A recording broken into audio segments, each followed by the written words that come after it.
authentic conversations about ourselves and our community, exploring topics that uplift and inspire us, from personal growth to social change. So grab your teacup and get ready to join the conversation.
Oh.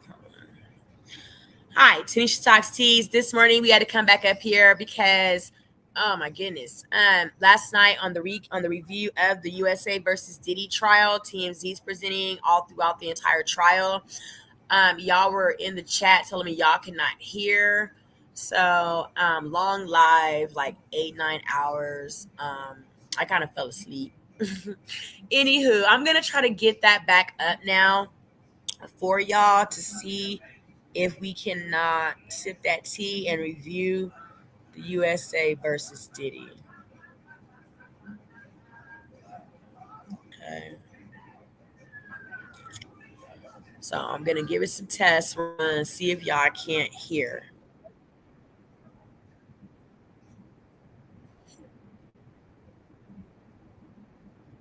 And lots of it. Diddy's ex-assistant told the jury how her boss threatened her with murder in true gangster fashion. She claims Diddy kidnapped her in a blind fit of jealousy. Another former assistant told jurors she was repeatedly sexually assaulted, brutalized, threatened. You thought Diddy was going to be found not guilty. I'm about to have a debate with Nancy Grace. Guns, burglaries, horrific violence, all part of a mob-like racketeering organization, so say prosecutors. And for every crime of the century, there has to be an O.J. Glove moment.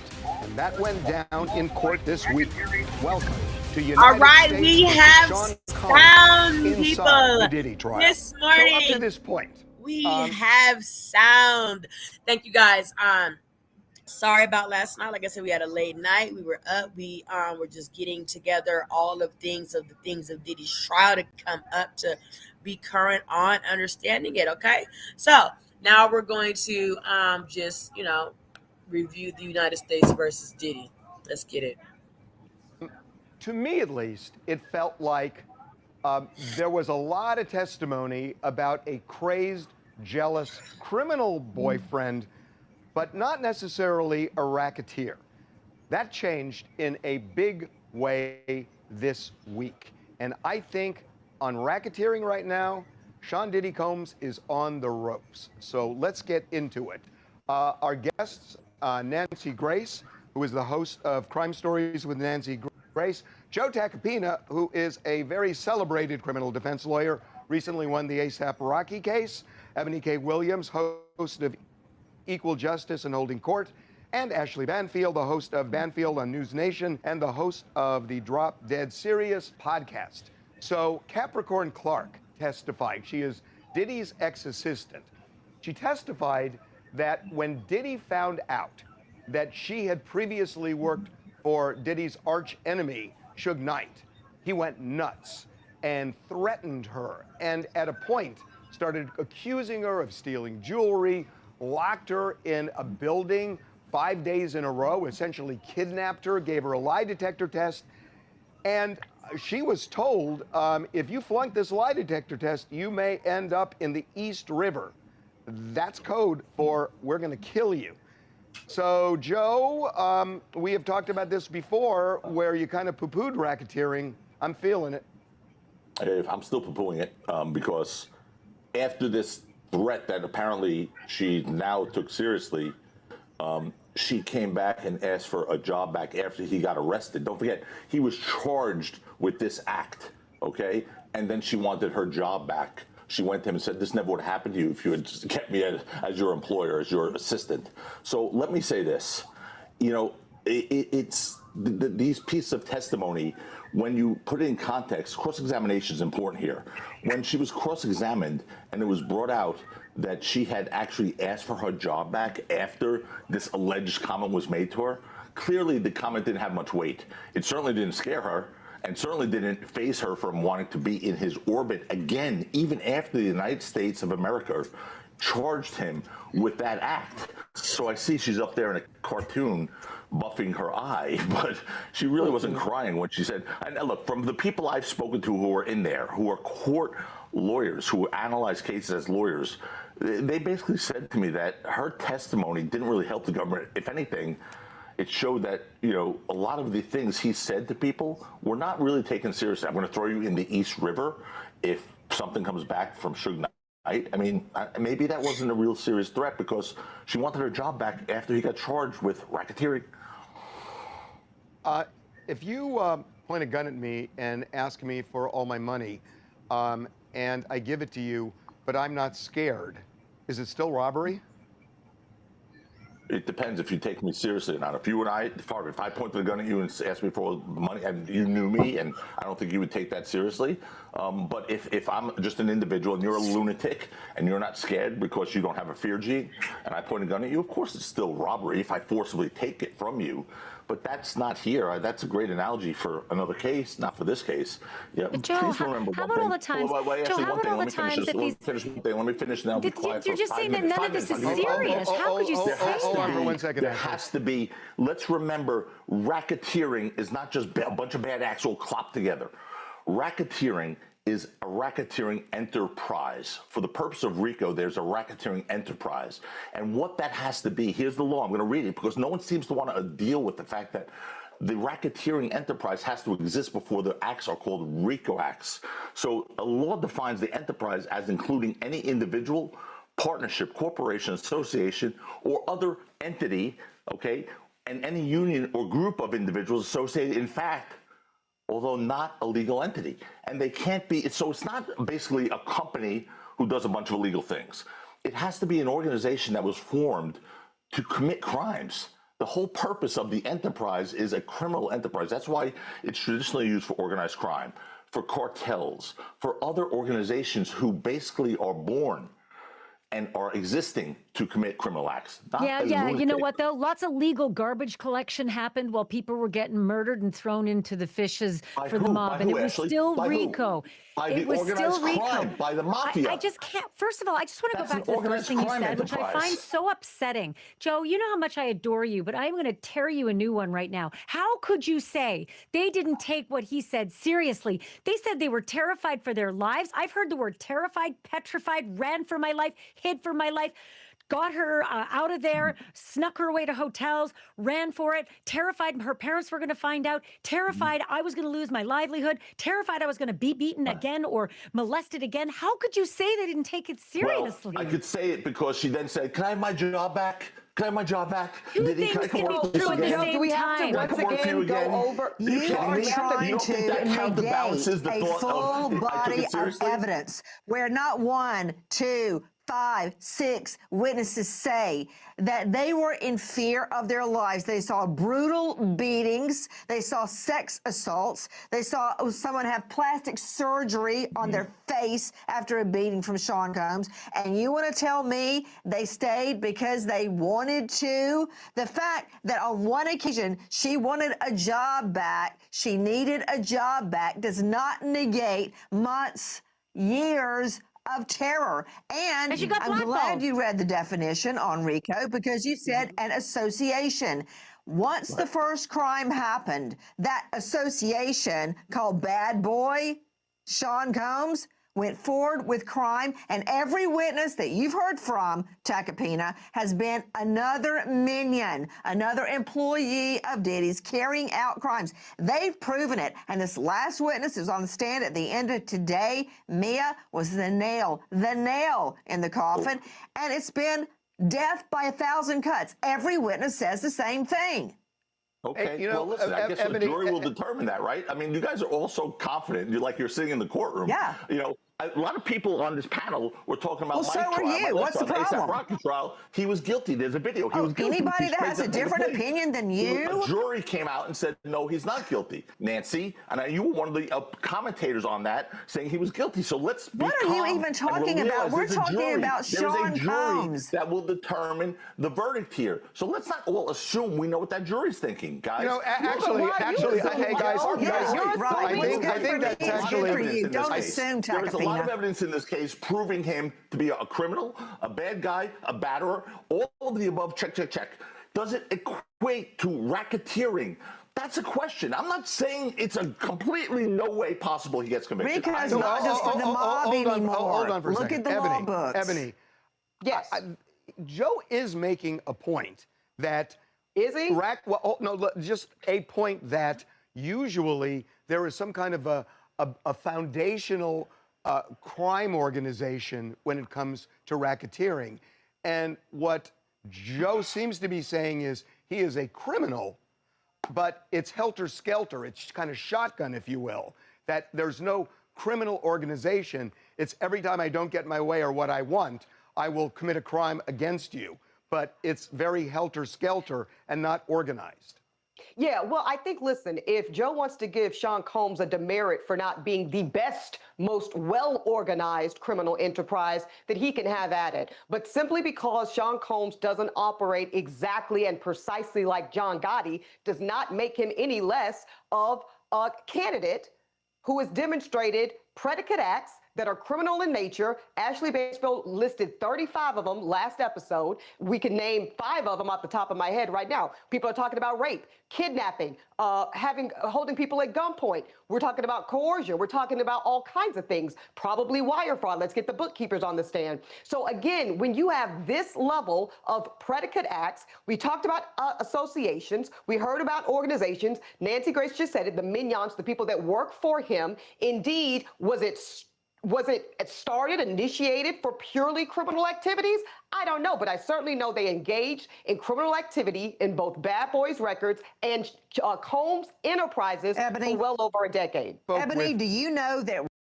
Let's go! You can serve up MasterChef anytime. This is about teamwork. Before all new episodes on Wednesdays. I can't hear you! I'm doing my best. Calm down. I'm expecting fireworks. MasterChef Dynamic Duos. All new Wednesdays on Fox or anytime on Hulu. Love saving money? Then it's time to join AARP. While they are paying bills over on TMZ, we want to say thank you for allowing us to have this fair usage of this commentary of the USA versus Diddy. Y'all, thank you for getting up with me. I am so happy now y'all have sound. Apologize for last night. Okay, it was a late night, y'all. I kind of dozed off and did not go back and check.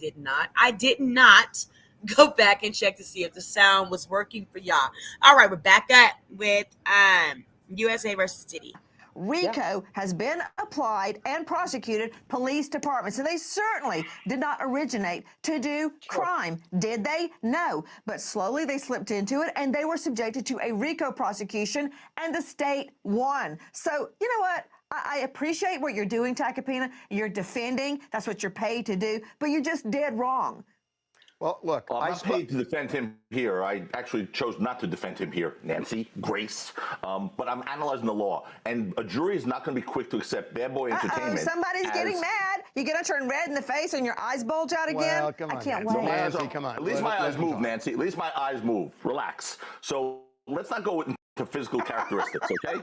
So listen, I'm just simply saying, I'm not agreeing to that, but complicated thing. Oh, God. Right? You know what, Okay, guys? Harvey, you got it. That's what you wanted. I gotta be honest with you. My eyes bulging. Nobody's getting At least my mad. eyes I gotta have be honest movement. with you. Joe, let's just Yes. say that you're absolutely right. Let's just give that to you. I'm not saying I am, But Ashley. no. hold it. I'm saying let's just, for parlor games, say that you're absolutely right. You have 12 people in that witness box who I think will feel a lot like me right now. Yesterday, I was almost in tears, and that takes a lot for me to feel like that. I've covered these cases for 38 years. I was almost in tears listening to one incident after the other of the most violent, despicable abuse and language and degradation, humiliation, extortion. I could list off all the 37 crimes, but I started to feel sick to my stomach about these real people, these kids who were paid $50,000, $60,000 a year, who developed like stress-related alopecia from the nerves and the frustration and the terror of working for this guy. So let's just say you're right. Okay, but wait a minute, Hold on, a jury that's going to hate him and may just say, I don't give a you know what. If he's not totally technically guilty, he's got to go down. But then what you're saying, Ashley, is they'll just ignore the law and they'll do what they want to do, and that's not a great outcome. Wait. So I want to raise this because I think there is another element to racketeering that is really unusual in this case. With the Kid Cudi arson attack, with the Molotov cocktail, they started presenting evidence with an LAPD arson investigator, and they were trying to show that Diddy's associate did that. He never really connected the dots. But there is so much in this trial about Diddy got his people to kidnap somebody, to threaten somebody, to blow up somebody's car, to burglarize a house. In true racketeering, if this really is, and it's a crime organization, why isn't anybody else being prosecuted other than Diddy? Immunity. They're starting at the top.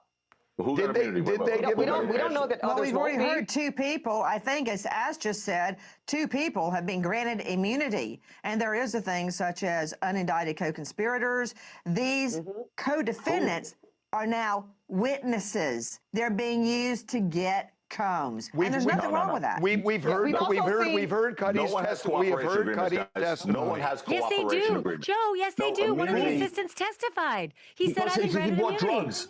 He got immunity because he purchased drugs. That's not two what we're talking witnesses about. got immunity. That's also immunity. Like a lieutenant who'd be cooperating against his boss, saying, "Yes, we were part of an enterprise. I did wrong, but he did wrong with me." The illegal acts that he committed while operating under the orders of Diddy, he was granted immunity for. So yeah, he got up on the stand, and many of them have said, "I'm here, and I don't want to be." We're not talking. But yes, I understand. You're right, Ashley. But that's about purchasing drugs. What Harvey's asking, I think, or even Nancy may have mentioned this, was about the people who get immunity for doing this are people who normally are the lieutenants, the underbosses, the assistants, the higher-ranking people in the conspiracy. Joe, I think that you're holding Sean Combs to a very particular standard of what you are accustomed to racketeering looking like. Maybe here, in a traditional mafia, Goodfellas-style enterprise. I think Nancy hit it on the head. There's kind of two levels of this operation. Sean Combs, the Emperor King Almighty himself, and minions, straight minions. He doesn't have a five-pronged tier system like some of the more sophisticated organizations I think you're referencing.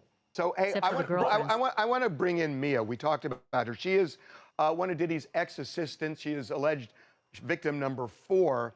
Her name isn't really Mia. She got anonymity. The judge has made it clear to everybody in the courtroom, do not in any way divulge her identity.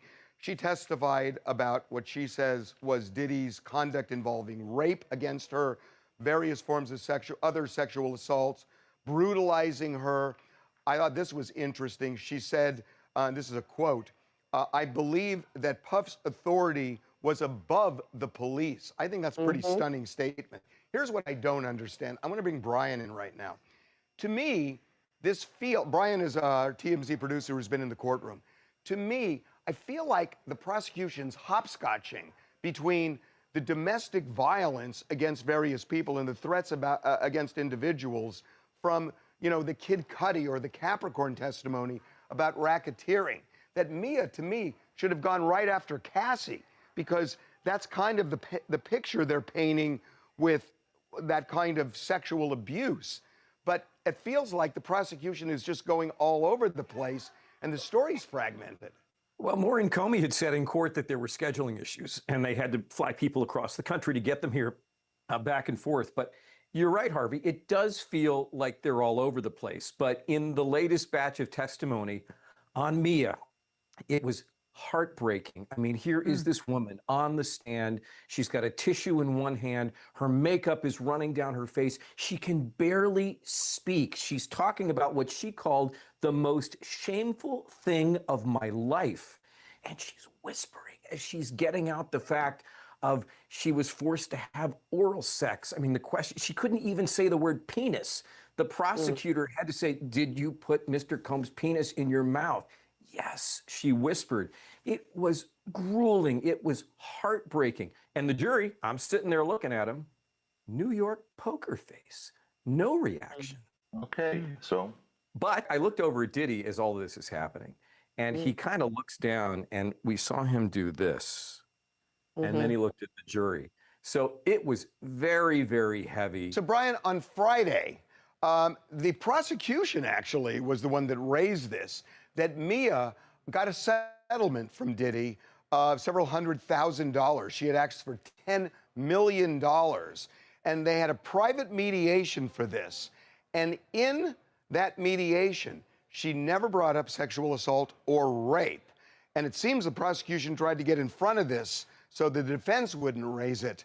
But the intimation here is clear that what the prosecutors are worried about is that the jury might believe that the sexual assault claims were made up after the fact. She says it's something she never even wanted to deal with, which is why she never mentioned it in the mediation. How was that received? Well, in the courtroom, everybody was surprised that the ask was such a big number, $10 million. But the result, once the attorneys got their cut, whittled down to a little over $200,000. And she had said in court that she planned to take the information on the sexual abuse to her grave. It's not something she ever wanted to talk about. It was such an interesting day on Friday as we were looking through Mia's social media history, what she was posting on her Instagram feed way back when, a very smiling, happy, proud time to be associated with Sean Combs, the exact same time that Brian Steele contended she was telling the jury that she was living in terror.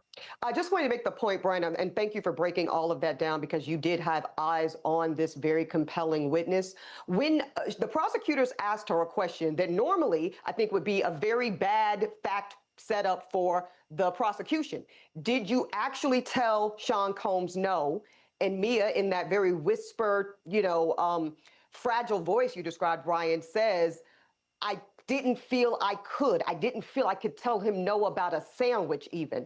I think that kind of goes to a level of force and innate coercion and never feeling free to say no that is going to be very important for the prosecution to make the case. Hey, Nancy, I got to say, if you listen to this testimony and believe half of it, you absolutely hate Diddy. How would you feel? I'm really interested in this. How would you feel if this jury comes back in 45 minutes, guilty on all counts? Because I remember with O.J. Simpson when they came back in 2 hours, and it was like, you didn't really evaluate the evidence. If they come back and convict him, but they just do it because they hate him, is that a satisfying verdict? I've had a verdict come back in 45 minutes before. I think what you're doing right now is projecting, because what we've heard from the stand makes a lot of people hate Sean Combs for what multiple witnesses say he did to Cassie Ventura, he did to Mia, he did to Capricorn Clark, and it goes on and on and on. The beatings, the rapes, the sodomies, the this, the that. Yes, he's the object of hate. But if that jury turns it around in an hour, no, I would not be concerned because they have heard this evidence from day one. It's been sifting down. They've been percolating. And what I think the state is doing right now, earlier you said they were, quote, all over the place with their witnesses. I disagree. They are building, and what they're building on is Cassie Ventura's testimony. Every single witness is corroborating her fear, their fear, the fact that employees did his bidding, even if it was an illegal act, right down to that Molotov for for Pete's sake, because this week we heard the defense go cray in the courtroom. Papers, chairs, crazy, mistrial. Of course, they never seen Tacopina do this. Miss an objection. They let several questions get in before they went, what? And objected. On the fingerprint evidence, it was destroyed conveniently by LAPD. So now the jury's probably thinking, oh, my stars, they were all right. He even got to the police and destroyed the evidence in the arson case, the car bombing. I thought that was a big moment in court this week. Was it a correct moment? Was it a correct moment in court where they made this insinuation without proof? What is that, a correct moment in court? Was it appropriate for the prosecution to raise the specter of Diddy destroying this evidence, which, by the way, he may have done it. Say that. Well, they insinuated that, Nancy. That was the whole point, that the statute of limitations... No, they said, what happened to the evidence card? Right. And the defense, methinks thou doth protest too much, says Shakespeare, had they nutted up, technical legal term, when the state said, well, what happened to the fingerprint card? It was destroyed by someone not connected to the arson investigation. Who? I want to know who destroyed it and why did they destroy the fingerprint evidence in a car bomb that Diddy clairvoyantly predicted 3 weeks before. I'm going to bomb his car. And bam, the car gets bombed. I wonder who did that. No one said it was destroyed. They said they lost it. They said they lost it in the evidence locker. Right, they lost it. But how about this? They said it was destroyed. How about the government trying to keep out the fire department's finding? The LA Fire Department found DNA of a female, okay, that the prosecution try and keep out on that Molotov cocktail. They try to keep out the DNA of a female. So I don't know. I mean, why wouldn't that come in? Why I don't know what you're talking about. It's already come out in court that there was female DNA on it, but we can't match it to anybody. What came out in court was the LA Fire Department found DNA that was a female's DNA, which the prosecution tried to keep out of court, but came into court. Maybe you weren't there for that part, or missed that part. It but came that's into something evidence. That's certainly interesting. That's Like the I just Molotov said. cocktail. That's the Molotov cocktail. That's one of the predicate acts. So I wonder whose DNA and and fingerprints. Exactly. I'm glad you finally agree with me. It's an arson, a predicate act to prove RICO. Yeah, but when there's that's just not the case. You know what they were trying to do there. They were trying to insinuate that this was all at the behest of Diddy, that whoever this woman was somebody who worked for Diddy, but they couldn't maybe prove it was. But maybe it wasn't. Maybe it was. Who else would destroy I'm the not even evidence? worried about it. Oh, let's guess You know him what? into federal Yeah, prison. maybe it was. I sorted through it all. He's already tried to bribe one police officer. I took an hour to sort through all that, and I thought, why am I wasting my time? It's like a teaspoon from the dirty fire hose. Can I just show you how many notes I have to take on this? Because I can't keep track of the times that I said, oh, dang, that's a predicate act of RICO, and that's corroborated by 4 witnesses beforehand. Like, Ashley, I cannot keep track of these offenses. Ashley, let me ask you. You know, I think the world of you. Because you talked before about the reaction you had to that testimony, and I couldn't imagine. Which one? You got to specify which one. I've had tears for several of them. Mia's. But hold on. Were you there? Did you hear it in person? I've been following it moment by moment on live feeds by 3 different reporters with 3 different perspectives. Okay, that's well, listen, I can't be on television right now if I'm in the courtroom with you. I understand. I'm not criticizing you, but you understand there's a difference. In federal court, there's no camera, so you have to either be in the courtroom or in the overflow courtroom to actually see the witnesses. So getting someone else's sort of interpretation via 3 different interpretations, Joe. 3, not just someone else's. 3 different. I'm not faulting you. It's fine. It's how we have to do it here. We're in federal court. I'm just saying I'm getting 3 witnesses, not 1. If you told me you were reduced to tears because you saw that, that would mean a lot to me because I know you. It means a little less to me that you were reading someone's interpretation. That's all I'm saying. It's not a criticism. 3 different people's interpretations, and I think it was such pile on. I keep saying the dirty fire hose, Joe. My God, I barely cried when I was at war, but the amount of just awful behavior against these kids that seem to be so meek. That's what upset me. They felt like they were prey to the predator, and they were so scared to do anything about it. And by the way, can I just say, you used to have a client named Donald Trump. Donald Trump attacked Ted Cruz, destroyed his wife and destroyed his own father, and Ted Cruz went crawling back to Donald Trump, and so did Marco did. Rubio. Little Marco, But they little didn't commit Marco, little Marco, crimes. and they It's a went little crawling different. back to Donald Trump. So didn't sexually don't assault Ted ask, Cruz, but right? It's a little don't different. ask why people take it Well, 'cause he's constantly looking and for his crawl political back to the career. abuser. That's why Ted Cruz That's did why they that. crawl back to the abuser. It's Little their different. job. It's their livelihood. And we're going to get into that in a minute. But before we do, one of the most fascinating people in this saga to me has been Ray J. He has a long, very complicated and conflicted relationship with Diddy, and especially when it comes to the various charges that have been made. And he's joining us right now. Ray, I am really interested to hear how you have absorbed this testimony and what your thoughts are about Diddy, who is a longtime friend of yours. Well, first off, I'm fanning out with Nancy Grace. I mean, wow. Nancy Grace. I mean, even if we disagree, Nancy Grace. I'm such a fan. I can't believe this. I just heard had a to say rumor. it. You said that you thought Diddy was going to be found not guilty. Is that true? Did you say Oh that? my God, I'm about to have a debate with Nancy Grace. Yes. I'm hooked on you, man. I'm 3 inches up your tailpipe. Did you say he was going to get acquitted? Because I think you did. No, I also said that I think he'll be acquitted faster than what people think, and because I think this is a circus act, and I think So that you this said is acquitted and faster. Okay. I just feel I'll like see you at the sentencing, my friend. wow. Hey, Ray J, welcome. I love this, and I love you, Nancy. But I have to disagree because I think that this is the most wildest case of like sexual conversation, right? Dirty fire pipes You mean and rape? like the Punisher and like everything else that goes with this. It's a very dirty situation, and I feel like it's becoming a circus act for stuff that doesn't make any sense for what Diddy's being charged for. I mean, there's a lot of bad things happening, and we all agree with that. But a RICO, racketeering, sex trafficking, like I've been with Diddy a long time. And if I haven't seen any of these kind of heinous acts happening, then where was I when it was happening? Like Capricorn Clark, I love her. She's one of the closest people. I grew up with her. But I just feel like now that this thing is getting big and everybody's swarming in, I think that people are having these loud, wow stories because, again, when you have lawyers and when you have people like helping you plan before you get on the stand, they want to give you something that can, Ray J, are they lying? Are they lying, Yeah, Ray J, under oath, under the lying? penalty of perjury? Are they lying? All these people that surrounded Diddy?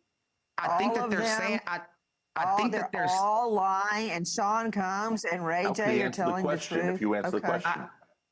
Nancy, I love you. I just wanted to finish.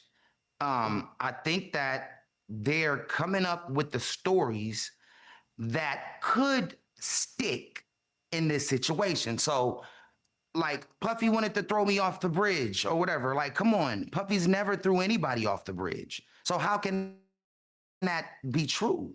I mean, there's a lot of things that are happening in this case that I think are personal. And I think once now you have a group of people doing it, I think now you want to throw your 2 cents in with maybe some of the things that you might have felt happen, but you still want it to come around after and party and hang around and live life and make money. How does that work together? You get what I'm saying? Because honestly, I think that what we should take from this is that when somebody does something to you, you should act immediately on it, because acting the way later Ray J, and yet so they this is don't. how you Aaron Judge leads the Yankees against Rafael Devers and the rival Red Sox. Saturday at 7 Eastern.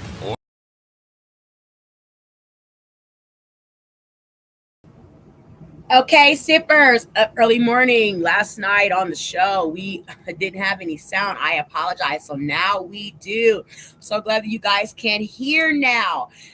They are talking about Ray J. As y'all know, Ray J entered the group chat on Diddy. I have done a lot of commentary on Ray J and Diddy's relationship and my speculations and opinions. Y'all can go back and review that with me as well, right? So, yeah, I believe that Ray J is more involved. I really honestly do.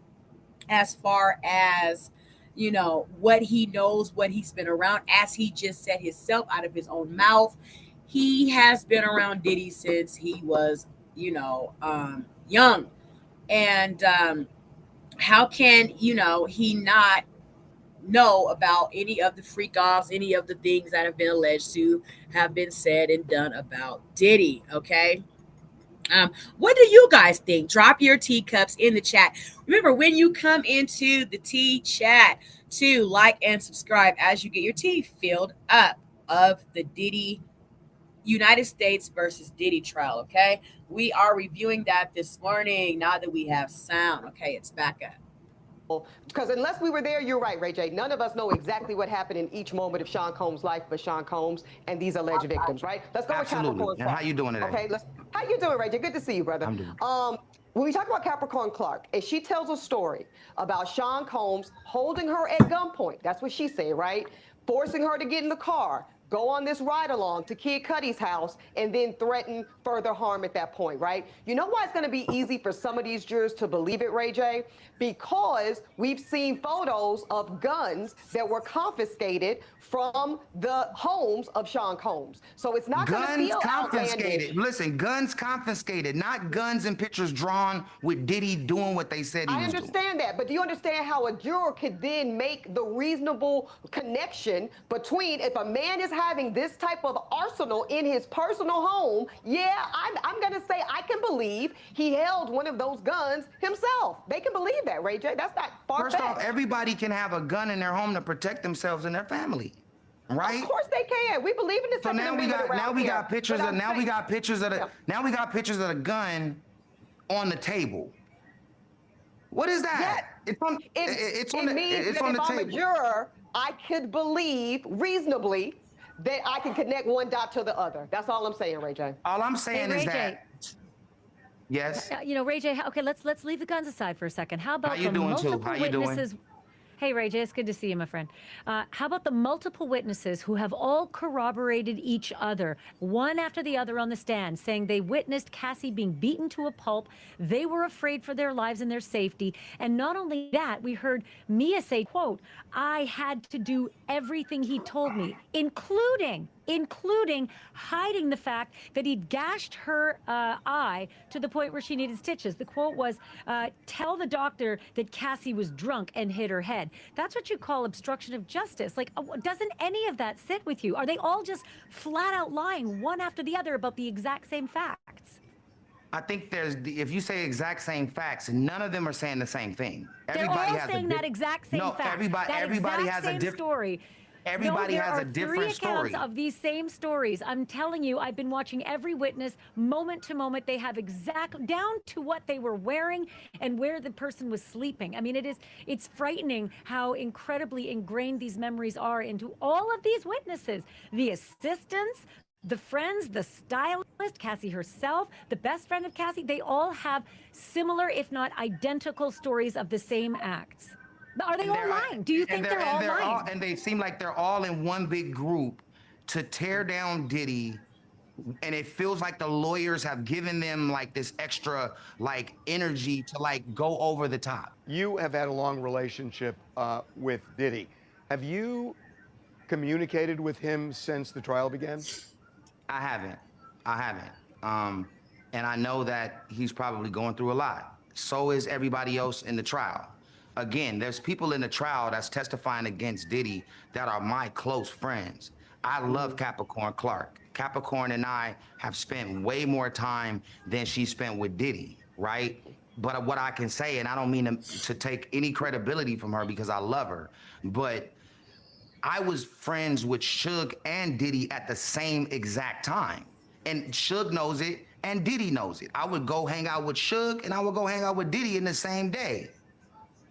Where's that same energy with me? And they both Do I have knew. to make it? But Ray J, It usually happens to women. Your privilege? Yeah, you're a man, Ray J. You're a famous man. Brother, you've been famous since you were a kid. You have a different level of power than Capricorn Clark would. You acknowledge that? And I love Capricorn. I love you, Capricorn, and I know you're gonna be mad at me. Ray, I want you to listen to something. because you mentioned that you're friends with both Suge and Diddy. I talked to Suge this week when he was in jail. Listen to what he said about Capricorn. When I thrown her on the bus, she felt scared. She felt afraid. And she felt that she was pressured. But what did she say? What did she say about the threats, Suge? She felt she was helpless. I think she was looking for help.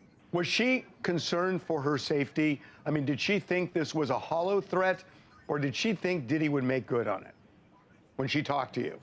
She thought he'd make good on it. But you got to understand something, Harvey. Death Row and Bad Boy is more closer than people would think.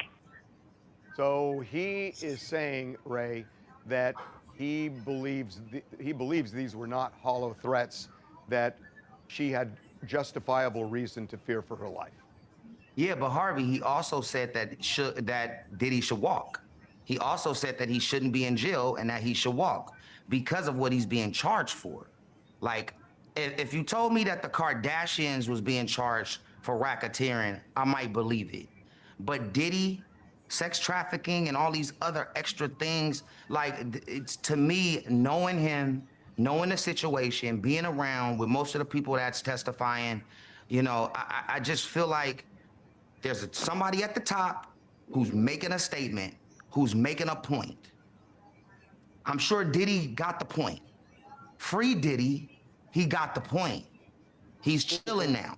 That's not how it works, I mean, man, I know, I get it, but I'm just keeping it real. Like, it's not okay to throw something extra on a man when the charges could have been something totally different, right? That probably could have. These might be the charges that apply if the state. First of all, we got what, 2 more weeks of testimony. So we are just hearing. I would tell you that a lot of people would agree with what you're saying, Ray J, until they heard from Capricorn Clark. A lot of people said, I see domestic violence, I see assault, I see horrible acts, but I don't know if I'm seeing an enterprise at play advancing those criminal acts with Sean Combs at the helm until they heard from Capricorn Clark. Okay, Ray. Now, Capricorn Clark is my people. That's my family. I consider Cap my family, and I still feel the same way. By the way, note taken about the shot you just took to the Kardashians. We appreciate you coming on, man. Thank you. Am I in trouble, Harvey? You're not in trouble. Okay, man. Thanks, Ray. Yes, you are. Hey, guys, I got to ask you about something the defense did. So there was an LAPD officer who testified that he found a black glove in Kid Cudi's car after the arson attack. And Cuddy said that it was his driving glove. And so the cops didn't test it for DNA. Mark Agnifilo got up, and it felt to me, and if you look at the glove, it looks like the glove in the O.J. Simpson case.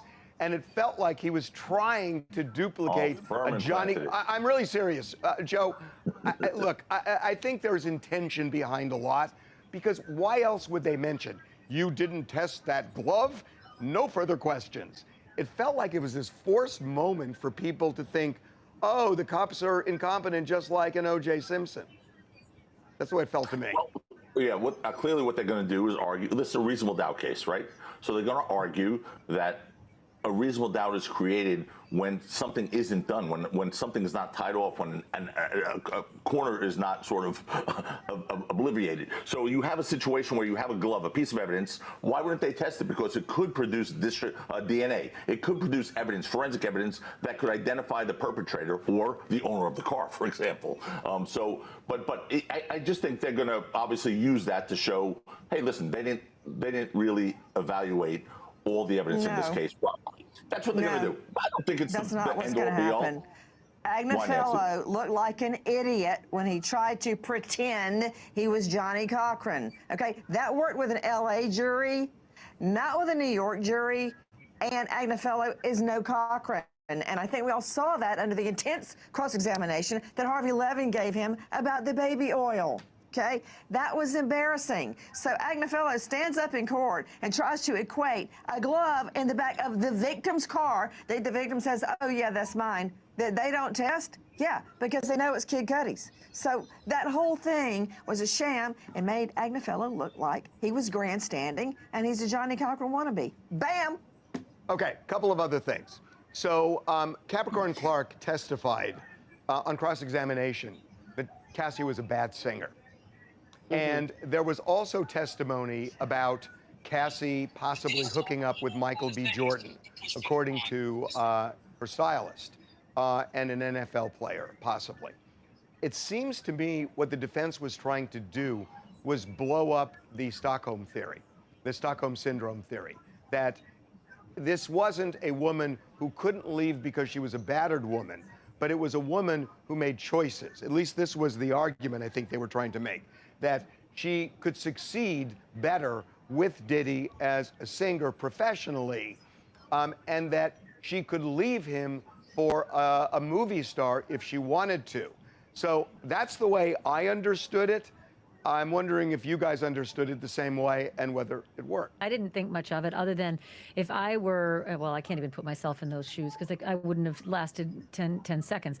But I mean, if she were that oppressed, terrified, fearful, battered, I'm sure she was looking for an out every chance she got. Deontay Nash testified he was always hiding her, helping to hide her from the abuse. So yeah, maybe she was looking for another boyfriend. And she didn't know any other life, it seemed, other than the boyfriend she had who paid her salary, who held her career in his hand, who paid for her apartment, her phone, her clothes. So yeah, if she dumped Diddy, she'd be on the street. She probably needed another boyfriend, but needed to really work that in slowly and make sure that she had protection if she left. Amen. You're right. You're right. I would also say this. I mean, how think many the whole blows to bringing the up head her- and gashes on the forehead could one person survive? How many kicks to the stomach? I mean, I really don't know what Levin and Tacopina are talking about. That one video of the beating she took at Intercontinental, that happened all the time. When she found out Combs was coming after her at that hotel, she wanted to jump off the balcony, right?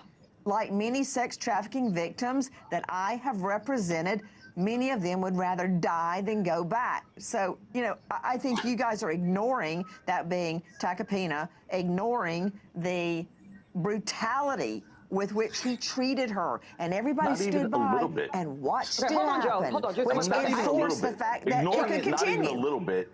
That's what this whole case is premised on, the brutality. The emotional rise you get from watching that video is disgusting. It's despicable. It's gross. And he's a brutalizer. He's a domestic abuser. And he's horrible. All that's great. Sex trafficking, that's not sex trafficking. That's a misdemeanor assault in state court. That's domestic violence. That's a crime. But that's not sex trafficking. She was his girlfriend. Force, coercion, he control. freak-offs. There's Harvey, can I evidence of please get consent to the left and right. question you Not actually consent to get asked us, beaten up. which Not was consent to about get beaten up. But there was the value evidence of consent of the on these testimony freak-offs. that She Cassie arranged them Ventura is a herself. bad singer. She claimed she was I actually sexually think it assaulted has and went back. significance. Okay. Joe, okay, let me get to Harvey's here's the actual good question, news. please. There's a jury of 12 who actually get to decide this, not you guys. And if you listen to You what guys Brian think said, what you're seeing Brian, is who's in the courtroom consent? watching You're all that jury, crazy. watching the jury, what Brian said is they're very deadpanned. There's no emotion on their face. They're not crying like Ashley is when they're listening to testimony. They're Hey, Harvey, listening let to me it. know when you want So to get to don't the know what question that you jury's asked. thinking. I'm They ready could to be answer. thinking Disgusted. enough Hold is on. enough. Well, in a way, Ebony, he is answering that question. He's talking about that he's arguing. I'm not saying it's true or not. I'm just listening. But he's saying this was a consensual relationship that had a lot of brutality in it and that she exercised certain options. So he is kind of answering that. Okay, so let me get to the singing testimony because a lot of people on a lot of blogs, you know, made a big stink of it. I actually took it this way. When you think about the fact that Capricorn Clark says Cassie was a, quote, studio artist, which is industry speak for she can't really sing. So then why does Sean Combs take a 19-year-old who can't really sing and sign her to a 10-album record deal? Right. It actually starts to look dangerously close to indentured servitude to me. It looks like putting her on a 10-year leash that says you will be under my complete domain and control to every minutia of your life and lifestyle. American Idol does that. American Idol does that. I get to buy it. Not American like the Idol does that. candidates on American sing. Idol. Come American on, Idol guys. can- those American people can Idol sing. doesn't beat the They singers. no, but they sign people to these 10-year contracts. Ebony was making a point that the 10-year contract is evidence of control. That's a different story. Kelly Clarkson is a dynamite vocalist. Fantasia Barrino, dynamite vocalist. Cassie Ventura, not so much. Why else Because is the Sean ex-assistant Combs said Cassie motivated can't sing. Because the ex-assistant said she's not a good singer. She's not a good singer. She's not a good singer. And guess She's what? actually not, Joe. Deontay The whole Nash, industry that Diddy would agree with released that. only 10% of the music that she produced. And then today, Mia said this exact quote. Diddy would always take away things he paid for all the time when he was upset. How can you not see that as force, coercion, control? So Donald Trump has now inserted himself in the Diddy trial. Friday afternoon, Donald Trump said he would leave open the possibility of pardoning Diddy if he's convicted. First of all, I'd look at what's happening, and I haven't been watching it too closely, although it's certainly getting a lot of coverage. I haven't seen him. I haven't spoken to him in years. He used to really like me a lot, but I think when I ran for politics, he sort of, that relationship busted up from what I read. I don't know. He didn't tell me that, but I'd read some little bit nasty statements in the paper all of a sudden. You know, I would certainly look at the facts. If I think somebody was mistreated, whether they like me or don't like me, it wouldn't have any impact on me. Look, Donald Trump has a very jaded view of the justice system, and he's not unlike other people who have been through it. Donald Trump thinks the system is rigged. Whether you believe it or not, he clearly believes it, and he's a transactional guy. So, Brian, what I'm wondering is this. We know that the Chrisley's daughter was in no small part responsible for their pardon by speaking at the Republican convention, by, supporting Trump and wearing a MAGA hat. Would you be surprised if you start seeing Diddy supporters outside that courthouse wearing MAGA hats and maybe even relatives of Sean Combs? It depends. Do they want to do that calculation? His sons show up to court wearing Fendi and designer goods. I doubt you would ever see them wearing a MAGA hat. But we've seen that the family is a very tight-knit family. They're going to do what they have to do to make sure they represent Diddy. Okay, let's bring in...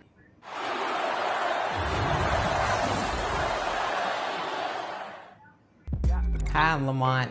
I like comics and video games. I want people to... All right, we are up this morning. Thank you, everybody, for coming in. We have got a little audience of sippers. Everybody, remember to like and subscribe when you come in. He is a huge YouTube star who has been chronicling everything he has seen and heard with a big audience, and it's a different audience from this one. And getting that perspective, I think, is...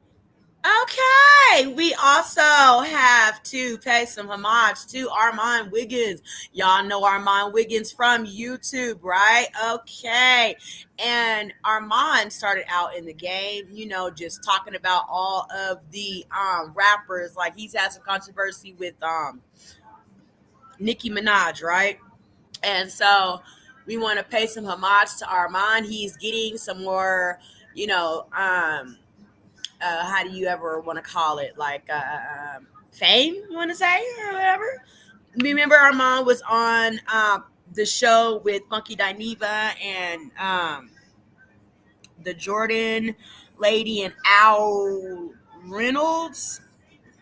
Okay. And we remember all the drama behind that. However, Armand is back in the spotlight again. He's being featured on Nancy Grace and TMZ for being one of the top YouTubers covering the Diddy trial. Let's get it. And blessings to you, Armand Wiggins. Is incredibly useful. So, Armand, welcome. Hey, guys. Thanks for having me. I'm so excited to be here. It's an honor. So I appreciate you guys sharing the platform with me. Armand, you have a different perspective of this. I mean, you are talking to a huge YouTube audience. It's a different audience. Dying to know how you have absorbed this trial.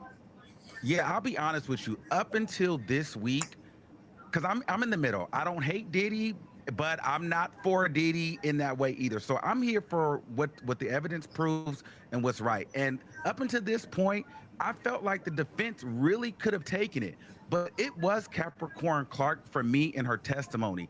And I think that what we're missing, and I wish Ray J was still here, they are saying the same story. Everyone, even from Cassie to the assistants to Capricorn, yes, they may have went back. Yes, she may have wanted her job, but the underlining tone of it all is, yeah, we like Diddy. We respected Diddy, but he was a monster. And he always Who made turned the each and AC every on? one of us do something against our will, whether it been Cassie, whether it It's be the cold in assistant, here. whether it been Capricorn. And I think Capricorn arguably had the best testimony out of Cassie, out of everyone there. Okay. And so for me, I think when we say, well, Capricorn wanted her job back, I think it's important to note that this woman is a single mother. Her son has autism. She doesn't have her mother or her father, so, which means they don't have grandparents. She's got this high profile job. Diddy is running the industry at this time. And now, how do you go from being an executive at Bad Boy to Target? You just don't. You develop a certain lifestyle, you develop connections. All she wanted was her job back. So I think she was at a point to where, you know what, I will even deal with this mess because I need to eat for my family. It's not about me loving Diddy or wanting to be with him. I'm going to say what I have to say to get the money. We can't act like Diddy doesn't provide a lifestyle for all of these people. These people don't necessarily want to deal with it, but they need some of the fruits that their labor, that working for him provides. So I can see through that, and I feel like the jury can see through that. Now, the defense is really great at causing doubt within witnesses over small, minute things like the glove. That was a good move. Like, oh, well, you didn't test the glove. Well, I can see them grasping for straws on that, but that was Kid Cudi's glove. You know what I mean? And so for me, and I think another thing that was interesting was Deontay Nash. He was a powerful witness in a different way. He came in sassy, very colorful. But to Brian's point, the jury, they never broke their face until he got on the stand. Okay, so he was able to make them laugh. He was able to get interactions, and I was able to see some of the women when he would talk about how, you know, he was Cassie's friend and he was very matter of fact. And when him and defense attorney Xavier Damson go back and forth, which by the way, I think Damson is the worst attorney on this trial. I mean, he gets flustered, he messes up. I mean, I don't know where Diddy found him, because he can single-handedly throw this case for them, because Deontay was giving it to him, okay?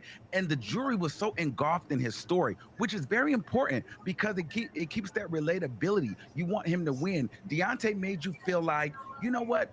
That's a homeboy standing up for his homegirl, and he might get a little ratchet. He might talk a little bit out of bounds, but I know he's not lying. You know, his rawness communicated, you know, honesty. Like, he has no reason to sit up here and lie. That's the way it came across to me. There was a particular conversation that they were talking about that Damson tried to bring up about Cassie being on vacation with Diddy, and kind of alluding to the fact that, you know, she's still on vacation with Diddy. She doesn't have any scars on her face, and she didn't tell you everything. And he was like, you know, well, she doesn't have to tell me everything. And it was about, you know, Cassie basically saying, yeah, I'm always out of town because I go through so much stuff. Now, there was a little piece of that text message that they didn't read. At the end of it, there was a Nene Leakes meme that said, bloop, right? And so the jury was able to see that bloop. Now, there was two jurors that read the end, and they looked at each other and they said, bloop. So what that tells me in my language is, clock it. So whatever they tried to do, improve, they didn't really prove it, because it was like, yeah, girl, you do deserve that because he did put you through all that. So at best, take that trip to Mexico and spend his money. I'm with you. That's how I think Armin Wiggins should do the summation. Honestly, Armin Wiggins, you should do the summation for the prosecution. I am absolutely engrossed by everything you're saying. Or the defense. I was sitting here thinking he should do for the defense, quite frankly. I mean, Armin, let me ask you a question. Where are you from? Los Angeles. Okay, but you're in New York for this trial to watch it? Yeah, I flew down here to cover this trial. Okay, well, look, I'm a Brooklyn guy, you're a LA guy, so it's the same sort of, little bit of the same thing, right? It's guys like you who are actually sitting there watching it. I'm really interested in your opinion, your take, because a jury is comprised of you. That's what a jury is going to be. Guys who are from all different walks of life, from the school of hard knocks, from the city, who are going to sit here and evaluate things with a dose of reality, right? who are not going to be like blown away or emotional about every piece of testimony, as horrific as it is, because some of this stuff is horrible, horrible. But I just want your take on it, and your take is a good one because you're analyzing it clearly not partisan one way or another. I thought you were actually making some good points for the defense. You also made some good points for the prosecution. But so what you're saying is this jury's not giving you a read one way or another, right? They're not, but they gave a read today. The only person they gave a read to was Deontay Nash. They were laughing. And see, that's why it's so important, because when you get people laughing and engaged like that, they want to be on your side. You know what I'm saying? And 100%. he gave such a rawness to where it was like, well, I believe this guy because he has nothing to hide. And the defense, Damson, he was flustered. He had to stop. He didn't. He was trying to talk as a matter of fact. And Deontay was like, no, that's not how it went. Let's bring it back. And then so they're looking like, oh, wow. So they're really engulfed in this testimony. Difference between Mia, though. Also, when there's a moment like that of levity in a trial that's so unpleasant and that brings such tension to bear, it's nice to relieve it once in a while and to release and laugh. When you have a moment like that, it's appropriate. So jurors do that, I find, when there is an opportunity to do it. So, but listen, your assessment is, as someone who's there, that's what I want to hear. So I'm well, very it was curious to see how they... honestly the two jurors having a moment together, because it was the bloop moment. So for our culture, for Black people, what that means is, you caught that? Oh, okay. Yeah. That was a silent communication. That was a silent cue of, yeah, she did that. That's what that meant. And it was between two Black women. And let me ask you a question right there. That point was for the prosecution in your eyes or for the defense? That was for the prosecution. Yeah, because that speaks to the believability. That speaks to the believability. I got it. No, I wasn't understanding. I wasn't following along. No, so the reason why it was for the prosecution, because the defense was trying to say, well, listen, Cassie's still out of town with Diddy, having a great time, even after she got beat up and she has no marks, because she was, and Deontay was saying, well, girl, you're always out of town. And Cassie said, I deserve it. I go through so much. And then at the end of it was a bloop. So what that says to women in my eyes, particularly Black women, is, yeah, girl, take that fool's money because he's been beating you down and you deserve it. So I'm not judging you, and I'm not going to not believe you because you're with him, because that's the best you could do. That's the least he could do, was take you on a trip and spend his money. Okay. Now I want to caution you. I got to say, wait, guys, let me just say one thing. That is a powerful point he just made. I will say one thing. Very Remember, powerful. One very powerful. But I'll say this: having tried 120 jury trials, both as a prosecutor and defense lawyer, you know that analyzing jury faces and reactions is like reading tea leaves. So just be careful to put too much stock into that. It could be just a moment, and he could be 100% right, by the way. But it doesn't mean they're with the prosecution. Joe, he's 100% right. He's not saying that this means that they're in the back of the prosecution. I didn't say he was saying that. But what he is saying, and Harvey's exactly right to clock it, to use Armand's term, is the cultural competency Armand is speaking to. And this is why a jury of a diverse type of demographic is so important, because as a Black woman, I can also say that if I'm sitting in that jury box and I see the Nene leaks of it all, it's going to hit different. It goes to say that one thing doesn't contradict the other, that Cassie being on the trip, enjoying a well-deserved vacation in light of the terror she's experiencing on a daily basis, in light of the abuse, in light of the torment, it is a justice of it all. Is that correct, Armand? Yes, that's exactly what that means. Now, when it comes to Armin, oh, go ahead. Can I ask you this? There was a moment when Capricorn Clark, I think, really nailed why people kept going back to him, why all of these employees, despite the parade of horribles, kept going back to him. And she said, well, I went to go to what I thought was a job interview, and unbeknownst to me, I got there and they said, you know, stay away from Puff.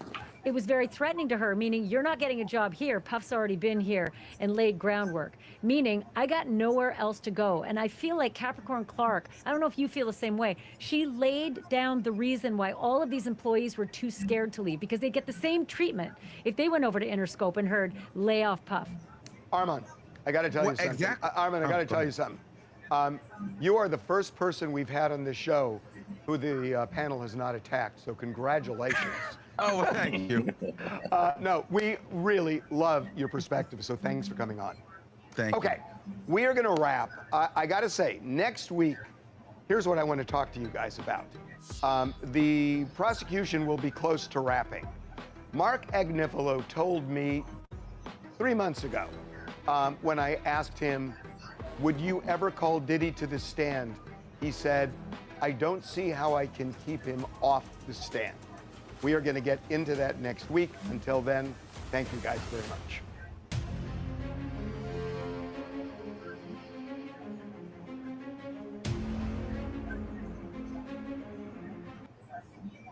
I think Joe's point is trafficking.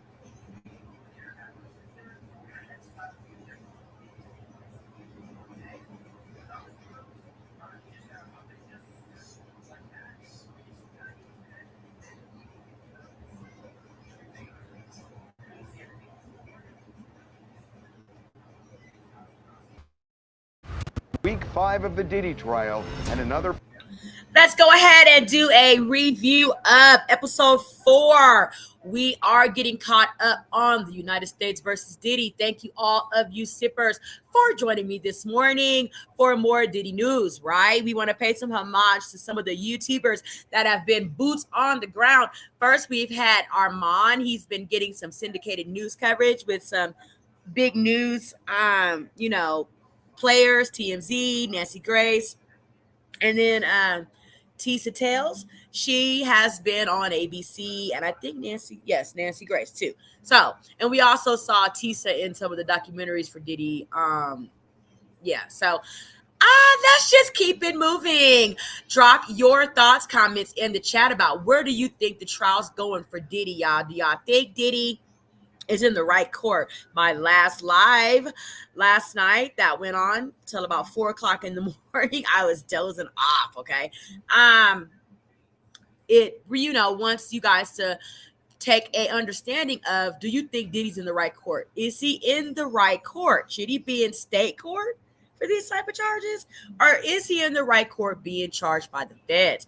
As we heard one of the lawyers say last night, that the feds, the state took too long to try to prosecute Diddy. So now the feds are trying to come back, scoop up whatever, they could that didn't have a statute on it and make it a thing for Diddy.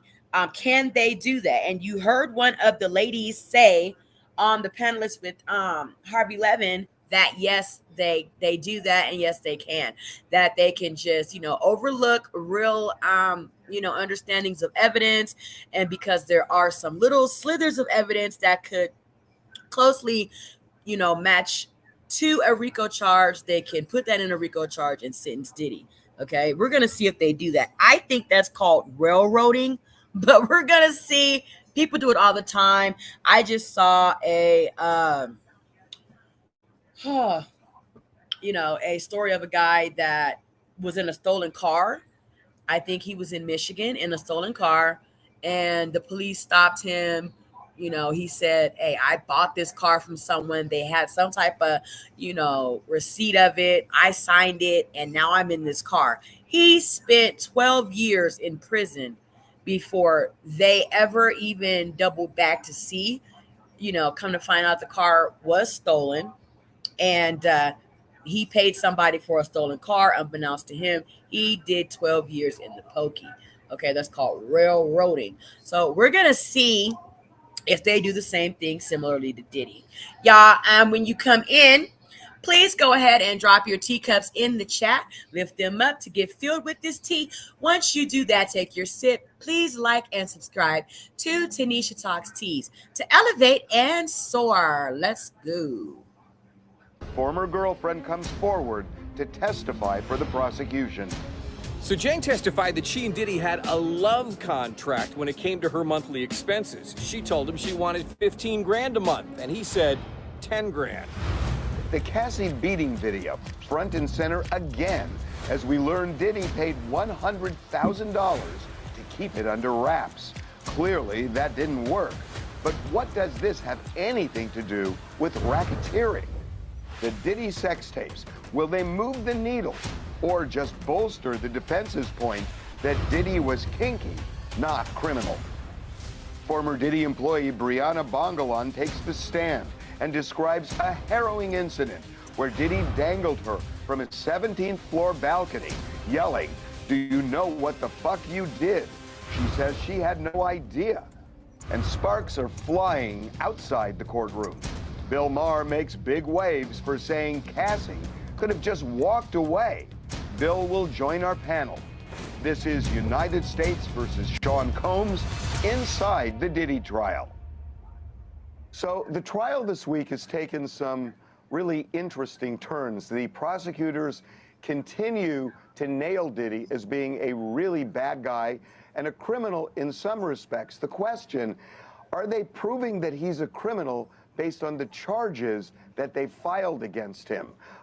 You will be interested in that discussion. First, though, Bill Maher has made some big waves with his latest editorial. If you're being abused, you got to leave right away. Now, I completely understand why in the past women often did not do that. If Diddy walks free, it will be because his lawyers can point to an endless stream of text from Cassie expressing what's often called enthusiastic consent to their sex life. If we're going to have an honest conversation about abuse, we also have to have an honest conversation about what people are willing to do for stardom. If you want a #1 record on the chart so bad you'll take a #1 in the face, some of that is on you. He is joining us, the host of Real Time, brilliant comedian, the host of Club Random. With him, we have Ashley Banfield, who is the host of Banfield on News Nation, also the host of Drop Dead Serious podcast. Joe Tacopina, a very celebrated criminal defense lawyer who recently won the ASAP Rocky case. And Ebony K. Williams, the host of Equal Justice and Holding Court. Okay, Bill. I was fascinated by your editorial, essentially saying that women now have agency. Women have the ability to leave an abusive relationship. And Cassie essentially made a deal with the devil that if you want a #1 hit, you have to do certain things to get it. It's your call whether you want it or not. In her case, freak-offs, which you say the text show she was enthusiastic about. Is that a fair characterization of what you're saying? Not completely. I wasn't saying that those texts that she wrote were sincere. I don't think they were. I don't think she was enjoying the freak-offs. But that just goes to the point that sometimes people do things that they really don't want to do for some greater good. I notice the people who came after me, you know, they always do it in such bad faith. You know, they never include, first of all, they're probably too lazy to watch the whole thing. So they just see the part that the people who are their partisans of whatever issue put out there. So they think that's the whole thing. But I went to great lengths to talk about how I completely understand how women would, as counterintuitive as it is, or as it seems, write a complimentary text, for example, or email to an abuser after they were abused, because especially before the Me Too movement, not that things have changed completely, but they've changed a lot, which is a big point I was making. You know, when you had people like Cosby and Harvey Weinstein and looked like nobody ever had to pay the piper for what they were doing, well, you know, that's why you might write that complimentary text after you were abused, because at least you're going to get something out of it. You have this connection with this person. But let's live in the world, you know, the year we're living in is something I say a lot. And, you know, those guys are in jail now. A lot of people went to jail. A lot of other people can't even show their faces. You know, I'm not going to name names because they'd sue me properly, but, you know, a lot of people can't go out to dinner because they're just persona non grata, as it should be for abusive men. But I was just saying that there has to be a little more agency, yes. I think the heart of what I was saying was, in the future, because, you know, things are somewhat different now, quite a bit different. Don't tell your friends about it when it happens. Tell the police right away. That's the person who should be reading your contemporaneous notes, the police report. Because if you wait 10 years, it gets kind of murky. And again, I went to great lengths to say, I understand why this has happened in the past, But I do think we should reevaluate that. And if you are being abused, especially, and again, if you're being actually captured by somebody, that's different. If it's about he blocked the door, okay, we're talking about a different thing, physical restraint. But if it's just mental, which a lot of this was, you know, I quoted the singer that Shia LaBeouf was with, FKA Twigs, I think is her name, and I read her quote, which said, "I could have left any time I wanted to. I had a townhouse in London that I could have gone to." And I said, then why am I reading about this? If you could have done that, why didn't you do it? So that's really what I was saying. It's certainly not excusing Diddy. I went to great lengths to say how much I thought he should be in jail. I don't know what kind of criminal he is, Harvey. I know that's your big theme is, are they going to get him on what they're charging him with? But even if they don't get him on that, they ought to get him on something. Well, and I think that is what, you know, a lot of this is hinging on. We know Diddy did something. We know Diddy did, you know, distribute drugs, whether it be a large amount, whether it be a little amount. We know Diddy, you know, walked around and did things and tormented people and tore up property and destroyed property and treated people as if they were under his shoe and, you know, things of that nature. We got to put Diddy in the federal prison for just us knowing alone, right, that Diddy's a bad person for these reasons. However, there are supposed to be guidelines for charging and sentencing, convicting people in court to go to prison. And you need to prove these things. Yes, Diddy, you know, alleges to have had all these drugs and all these different things, la da da da da. You know what I'm saying? Going on.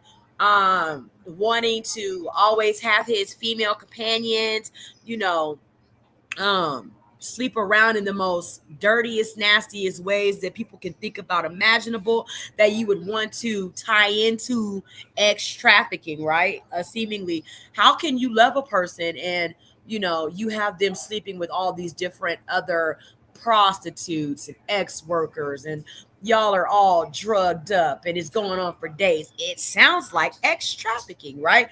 Or does it sound like a person with a very high you know, libido for sex, drugs, and rock and roll?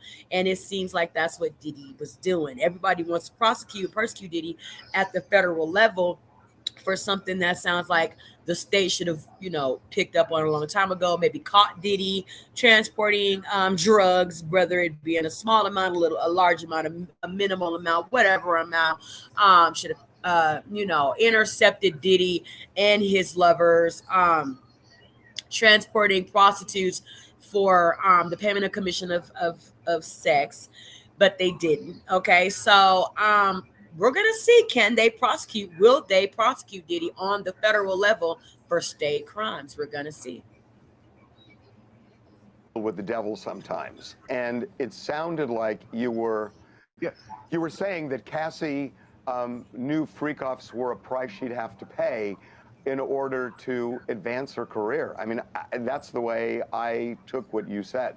Well, I said there are women very often stay for two reasons that are cited. One, you know, I love him, or I loved him, and then I went into how, well, come on, we've learned by now that abuse is not love, and abusers don't change. If it happened once, it's going to happen again.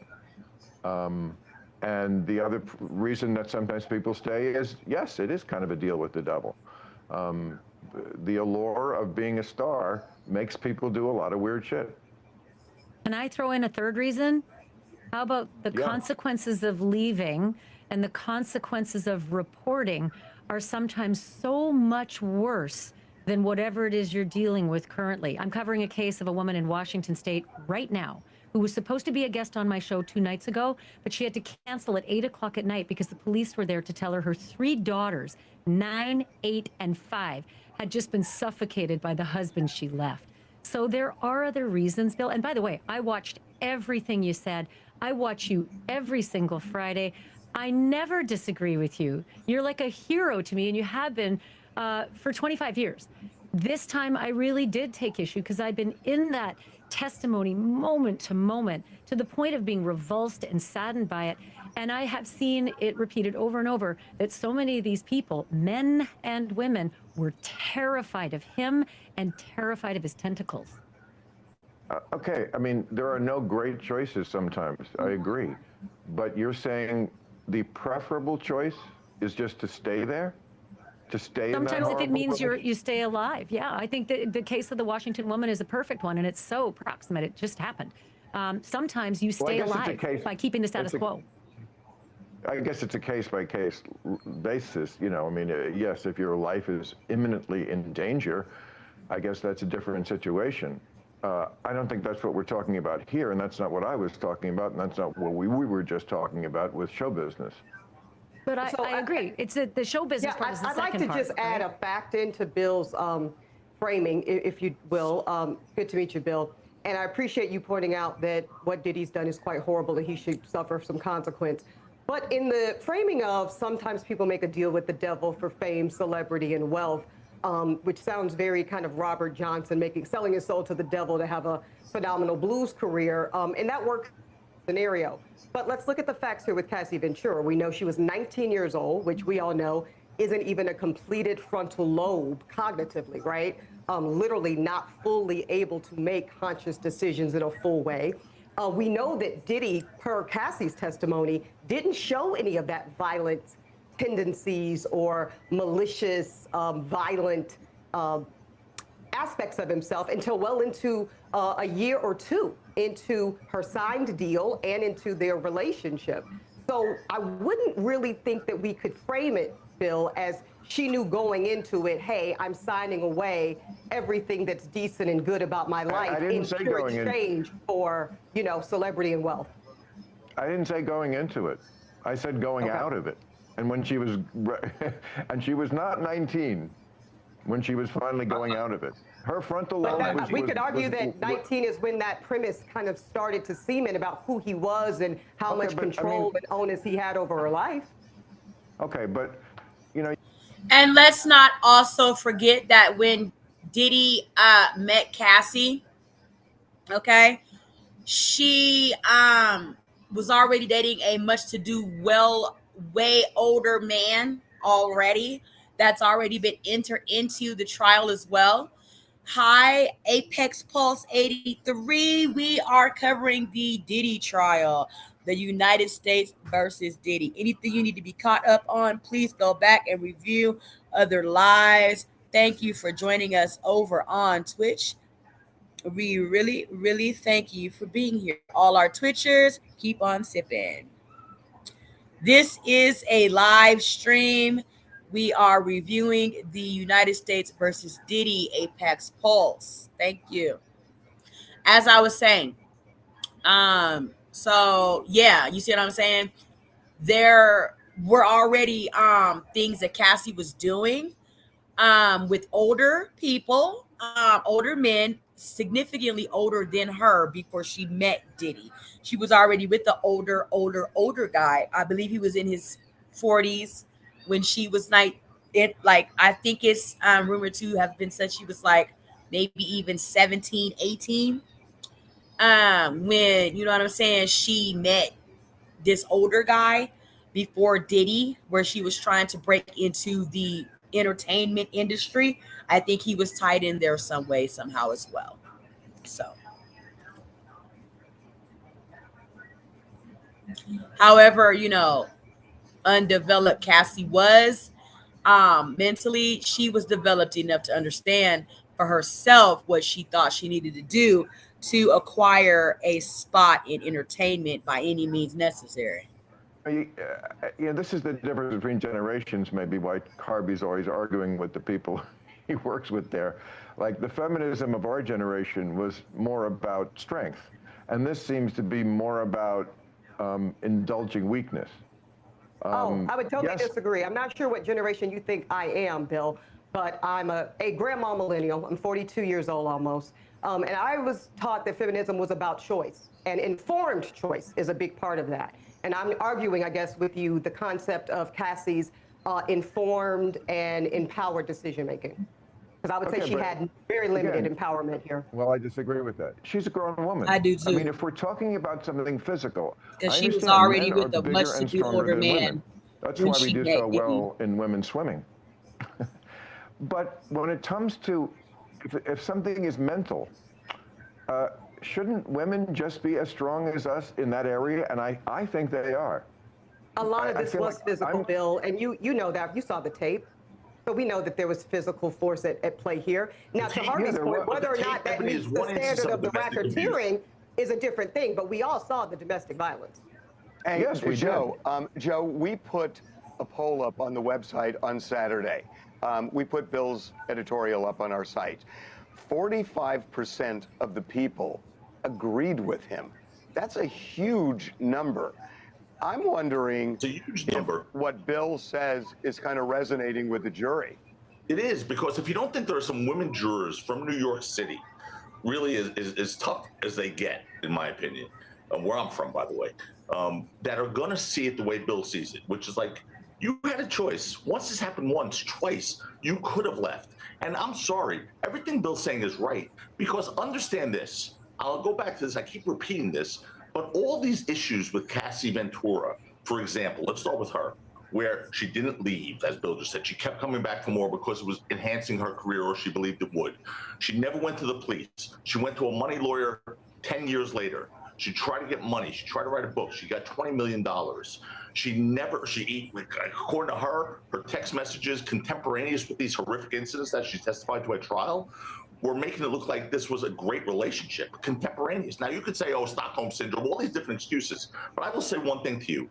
Had none of this existed, had Cassie tried to leave, had the text messages been saying, you're a brutalizer, you raped me, you did all these things to me, as opposed to I love you, I want to come back to you, I miss you, whatever, all these points would have been, a bastion of proof for the prosecution. And everyone on this panel would have been saying, oh my God, he's so guilty because she did all these things contemporaneous. She went to the police. Her text messages are consistent. She tried to leave, but he restrained her physically. None of that happened. And so it's fair game to say she's not, unless you think she's a complete moron or was absolutely brainwashed. Completely brainwashed, where she couldn't even make her own choice. Can I ask a question, Joe? By the way, she's the one who initiated some of these freak-offs. She's the one who, by the way, she also gave it back to him a few times. Apparently, there were instances of domestic violence from her to him. Not saying that excuses anything he did. He is a proven criminal. He's a proven bad guy. He's a proven domestic batterer. No question. It's not Can I ask you a racketeering. question, Joe, in good faith? I want to ask you a question, my dear. Do you think in order for a victim, a pure victim, to be listened to, believed, and considered in this construct, do they need to be a perfect victim? Do they need to be perfect? Of course not. There's no such thing as a perfect victim. Well, no, I think what you laid out would have been a perfect victim. But if you start adding up all the issues, just all of them, there's 3 or 4 with Cassie Ventura. But even Bill Maher said, but Joe, even Bill Maher said he didn't believe that the text messages were sincere. He even was able to hold the space for the fact that that was likely the result. That's just one thing. But Bill Maher came to a conclusion that she could have left. Don't you think? 45% of the pollsters came in. I can't wait to see what the jury. You know what? All you need is one juror. All you need is one juror who's going to say, oh, yeah, I was going to say, you and I both know pollsters, a verdict don't make. I look forward to the jury. Bill, I know you have to leave. I have 2 questions for you. I'm fascinated to know what you think of the racketeering charge in particular against Diddy. Well, I mean, I get all my information about this from you. So I know. Okay, well, I mean, this is. I know this is your big thing, and I share your concern because, I mean, I do think they should throw this guy in jail and lock him up and throw away the key. But how does it constitute that he's charged with? If they don't get him on this, it's a real shame because then they overreached for what they were trying to get him on. And there is a real question about whether the things he did constituted an organized crime. It wasn't very organized, no. except for the amassing of the baby oil. It was not very organized. But I just also want to say, I separate the Diddy trial from this other issue we're talking about. You know, people are so one way or the other. They're really. it's just depressing how they can't see any nuance. It's not like I'm Team Diddy or Team Cassie. I'm not Team Diddy at all. I'm just saying that I mentioned in the piece I did, Tina Turner got away. Now, she went through a lot of hell in an era where there was no kind of support. J-Lo was with Diddy. First sign of trouble, she bounced. But it's not like it can't be done. I'm sure in some situations, like I said a few times here already, if you're actually being captured, if you're being physically restrained, or you think you're going to die, well, first of all, if someone was going to kill me, I would do everything I could to find a way out of that situation. And I just think oddly in this discussion really look to me like I believe in women more than you do. Well, Bill, can I just offer you this? What if I told you, and I do know this to be a fact as somebody who served on a board for domestic violence and child abuse victims for 6 years here in New York City, Safe Horizon. What if I told you, Bill, that the most dangerous time for a woman or her children or a man who is being violently abused is when they try to leave? It's actually when they try to leave that they are most likely to be killed. As opposed to what? Staying in an intolerable situation the rest of your life? Happens. That's all. I understand. It just happens. But go to the police. Go to the police. We're talking practically those are your two choices. I get it. That's a tough choice to make. Life is full of tough choices. But what you're saying to me is because the most dangerous time is when a woman is about to leave. Should you just stay in that horrible situation? I'm not saying that at all. That's what she chooses. Well, then what are the other choices? We offer services. If I had a dime, if I had a dime for the number of times I've covered a case of a woman who's gone to the police and actually gotten a restraining order and ended up dead, I would not be on this panel right now. There you go. Oh, I don't think those dimes would add up more than $5. No, it's true, Joe. Come on. You know how many judges have lost their seats? You've seen them. I've seen them. We've all that practiced have seen it. Judges that have that blood on their hands. Yes, there are outliers. But that's what law enforcement. No, those are not outliers. These are not outliers, Joe Tacopina. Today's day and age, you go to the police and say you were domestically assaulted by your boyfriend or by a celebrity. Game, set, and match for that individual. No, Joe. Good luck to you. I say this as a defense lawyer. I was a sex crimes prosecutor. I prosecuted these cases. Bill, before you go, I have one question. Before you go. If he gets convicted, will Trump pardon him? Well, I would never put anything past Trump to do something like that. No way. Who could predict what Donald Trump will do? I mean, is it possible? Yeah. I mean, Trump's a guy who wakes up every day and thinks he has another really cool idea. Hey, let's reopen Alcatraz. Hey, let's get Greenland. Hey, let's move Alcatraz to Greenland. Everybody would love that. So if he wakes up tomorrow and says, hey, I'm going to pardon Diddy, I will not be surprised. All right. Okay, thank Bill. You, hey, cannot thank you enough for doing this, Bill. Thank you. Buongiorno. Really appreciate it. Buongiorno. Bye, Bill. Okay, we're going to bring in Armand Wiggins, who is the host of his show on YouTube. Armand, welcome. Hey, guys. Thank you guys for having me back. So, Armand, you were in court all week. There was a security guard who testified about Diddy paying off the security people at the Intercontinental Hotel where he beat Cassie, and it paid him $100,000 to get the drive. What exactly does that have to do with racketeering? The way that I feel like it's the power on. I feel like it's showing like he's moving money around to silence people. It's hush money. And so I think that's the part. Like you're paying people off to hide your potential crimes. Guys, help me out here. I thought racketeering is about organized crime. This is about disorganized crime. This is Diddy going after a boyfriend of Cassie's. Diddy trying to get a tape to erase the horrible thing that he did. Diddy breaking in to see about a Christmas present or threatening somebody in his office. But it doesn't feel like a criminal organization. It feels like criminal disorganization. No, because he's using his staff according to the testimony. Hold it. An enterprise that's established to commit crimes. This is not a racketeering enterprise. This is a lunatic. handed the phone. Christina Quorum, according to testimony, called up Eddie Garcia, the security guard, handed the phone over to Diddy, and they made a deal to purchase some very damning video. A deal that was $100,000. You don't think that's obstruction? That is not racketeering, Ashley. That I is know you're not aware, but obstruction of justice. this is crazy. This is not racketeering. Joe Tacopina, look at the list. Oh, There's my 37 goodness. crimes under racketeering. One of them is bribery, and one of them is obstruction of justice. And that little act covered 2 of them, and he used his bodyguard and his chief of staff to help him do it, according to testimony. Bribery, that's not bribery. That's making a deal to buy something. That's not bribery. Bribery is when you bribe a public official. That's not bribery. That is not Here's $100,000. But then he also made them sign an NDA. But he also made them sign an NDA as well. That's not Yeah, bribery, but that's guys. that's And they would have to pay him $1 million all day long, every day. That happens all the time. That's not peculiar Every day. to racketeers. You don't think this is obstruction of justice? And you nearly home. While they're paying bills, thank you guys so much. Again, they got Armand Wiggins back up there. You go, boy. You continue to rise to the top of the level of fame that you desire. So we're up on Diddy, right? Diddy's unfortunate fame has made a lot of YouTubers successful. And I want to thank all of my sippers for tuning in to me talk some teas on it, okay?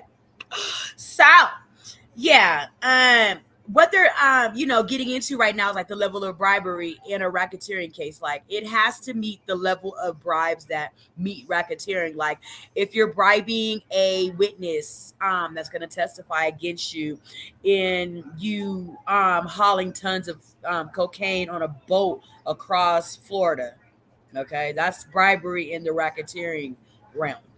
Okay, I mean, they probably could have got Diddy in the state. Unfortunately, they didn't. That is the question that, all of us are just like, okay, well, they should have got Diddy in, state court right now because they're, pushing this Fed case on Diddy. And a lot of us are looking at it like, we don't see federal, we don't see Fed, we don't see, federal level. So, thank you, sippers. We're up this morning sipping tea on the Diddy United States versus Diddy trial. So drop in the chat. Let me know where you guys are at with where and what you think about what's going on so far. We're on like week 5 or 6 of the Diddy trial. I hear there's like 150 people subpoenaed. How long do you guys think this is gonna go on? Like, people are saying 2 months. I don't know, y'all. This could turn out like Young Thugger or whoever the hell trial lasted for years or whatever the hell, however have you. Okay, 1.5 years, some shit. So continue to sip this tea with Tanisha Talks Teas. And we're back up. To pull it off and hand over the big bag of $100,000. Misdemeanor crime in Maybe, state court. you know what, Ashley, maybe it is obstruction of justice. He's not being charged with that. But that's one of the predicate acts under what's required for RICO. I got to say, it's kind of interesting because the way lay people, non-lawyers, think of organized crime is based on movies about the mafia, movies about, groups that have this underlying business. So lay people, I think, look to see, is there this underlying criminal business, selling drugs, sex slaves, hitmen, where that's the business. This is all over the place. How about Nexium? Keith Raniere sentenced to 150 years in prison by this exact Southern District of New York group of prosecutors. They put him away for exactly some of the things that are being alleged in Diddy's case. You're not comparing Diddy to that guy, are you? Do you know that? That was sex trafficking and racketeering. That was sex trafficking. You know who we can compare it to, though? You know who we could compare it to? R. Kelly, who also got locked up on RICO. Minors. He got convicted of RICO. Those were minors. Why don't you compare him to Keith Raniere? Why don't you? These were grown-ass women and grown-ass men who could have left that cult at any time and didn't because they were under a psychological, financial, and physical control of him. It's the same pattern that we're seeing, attested to in the Diddy jealous courtroom. Lunatic going crazy. Keith Raniere was someone who they looked at like as a Jim Jones figure. That's how they look at Diddy. They look at Diddy as a god. They No, said they it. looked Many at of them Diddy have as a cult testified he leader. was a god. They looked at him as a guy who could advance their careers. Mm-hmm. Come on. Guys, is it a good idea for prosecutors to introduce sex tapes? Because there is a buzz now that they are either considering it or made a decision to do it. Would it make sense for the prosecutors to show these freak-offs? Because I don't know which way it cuts. They've already shown a few. Yeah, they've already shown It doesn't make sense, Ashley, he's saying. I don't know, Harvey. It's a good question. I haven't seen them. Even though I did speak with Diddy and consult with him, I have not seen those tapes. I've been told, and I don't know, unless I see them, I can't opine, but I've been told they're just like sort of weird, but nothing so insanely graphic, right? That no one's getting hurt, no one's being bound or gagged or anything like that. They're just like this guy watching two other people have sex. It's strange, it's weird. Again, I don't know if that really advances the ball here. What advances the ball is car bombing people's cars, threatening people, if they don't do something, he's going to harm them. That's advancing the ball. Showing these tapes, telling about his baby oil, talking about his applesauce on hamburgers, I don't know if that advances the racketeering case here at all. Ashley? Well, I interviewed Sean Deering last night on my show, and he goes by the sexy name of Skyler when he's doing his male prostitution. And he was with Diddy and Cassie, I think he said about a dozen of these freak-off episodes. He said in the beginning, it seemed like Cassie was into them. Towards the end, things had palpably changed. He said she was going through the motions. It looked like she was controlled. And then when Diddy left the room and he tried to talk to her, she was terrified and told him, shh, not till he comes back. And so Skyler, this guy, Sean Deering, changed his opinion of whether Cassie was under the control and doing things that she really didn't want to do. Brianna Bongalin testified that Diddy dangled her over a 17th floor balcony, and that he said, "You know what the fuck you did?" And she was asked, what was he talking about? She said, "I don't know." I'm not trying to be cute here, but to me, that left the jury hanging. It's what exactly are they trying to prove here? I mean, I understand that's a crime for sure, but what are they trying to prove if they can't say what it was about? I was real, Armand, I was confused by that. I think it was clear that they were trying to prove that this guy, it's the Powell-on effect. It's the Powell-on. All these women, he's beat them, he's manipulated them. That's that whole controlling of their mind, the psychological warfare that he puts them through, which to me would lead into the RICO that they're trying to prove. So for me, I think this was just an add-on. But the only thing is that defense team is so good that they were able to almost insinuate that her and Cassie set up and strategically planned this whole balcony situation for her to ultimately get a $10 million payoff, hopefully in the future, with a civil suit.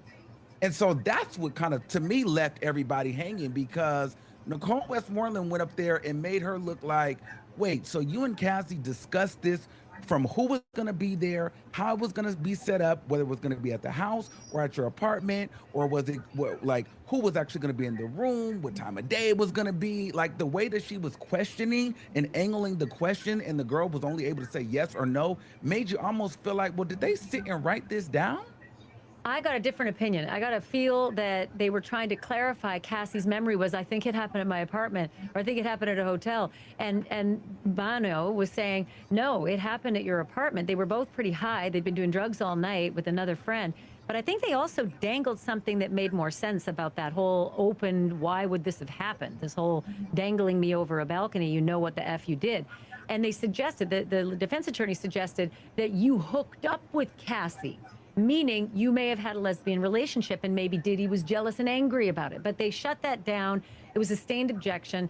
And so I think that the possibility here is that they're going to crucify Bono for saying these things. But at the same time, she's got receipts. She actually went to the doctor. She actually went to the chiropractor. The chiropractor actually demanded, who did this to you? And she said, I would not say. I was too afraid. So it wasn't as though this was just a total phantom event that they came up with.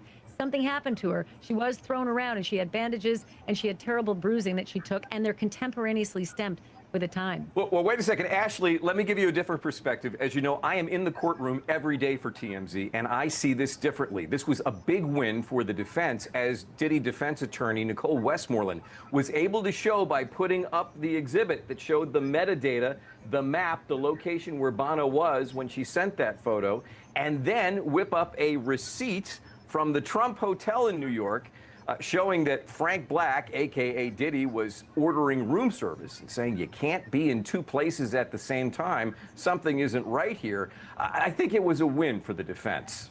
Armand, do you think the prosecutors made headway this week? I feel like they did good with Bono. I think that they did good with showing the $100,000 payoff to me. I think that they did good showing the proof of the funds, the $20,000 being deposited in his account in return, things like that. I think that they did an amazing job with the audio and visual forensic analysts. When they showed the audio and video forensic, and they were proving that, hey, this file was corrupted, but it wasn't corrupted because of a said person corrupted the file. It was just because it was transferred over and downloaded. And in fact, this is actually what happened. I feel like the defense was trying to say, hey, it wasn't as bad as it seems. It just was sped up. And so when we saw it put together and he explained why frames were dropping and why timestamps weren't adding up, it was very clear that Diddy beat her and dragged her. And I think the most important part for the people that didn't really want to understand the forensics of it all, the strategy in every time we talk about it, just in case you think you might be getting headway, Diddy, we're going to play this video back and remind everybody that's emotionally charged that you yanked and grabbed and kicked this woman. So whether, you know, everybody's not a lawyer, everybody doesn't care about legal jargon, everybody up there in the jury is not worried about that. They're going to make their decision based off their feelings too. So you see that girl get yoked up, kicked, stepped on, you're going to be like, that dude's a monster, put him away. And I think that they did a great job by keep presenting that to everyone today. Joe, that's got to be the point here, which is that, yeah, you can look at the charges, but if the jury just hates him for what they see, they're going to convict him. That's why they've played this tape, I think, what, a dozen times now? It's not, honestly, this is a domestic assault, a grotesque domestic assault, but he's not charged with domestic assault here. They played that. Look, all you need to do is play the tape once if you want to make a point that it somehow aids the proof of the racketeering or the sex trafficking or whatever you think it ties into. But playing it so many times, first of all, I think it begins to neutralize it a little bit. First of all. Second of all, it's so clear that what they're doing. I mean, most of the evidence in this case surrounds the visual evidence, surrounds this tape. Now they have a guy to break down the tape. I mean, we saw the tape once, twice, 5 times. It's the same thing. Whatever angles you look at, he's a horrific guy. Hey, Joe, you know some additional value of the tape? I'm saying, I think this tape is them trying to do exactly what I said they're going to do from the get-go. We know what you're saying, Joe. I just want to ask, can I ask you something? Can I ask you a question? Can I ask you a question? Okay, please. Is it possible? Thank you, Dave. Is it possible that the tape also goes to prove those on the jury that might be thinking, like you and Bill Maher, she could have left?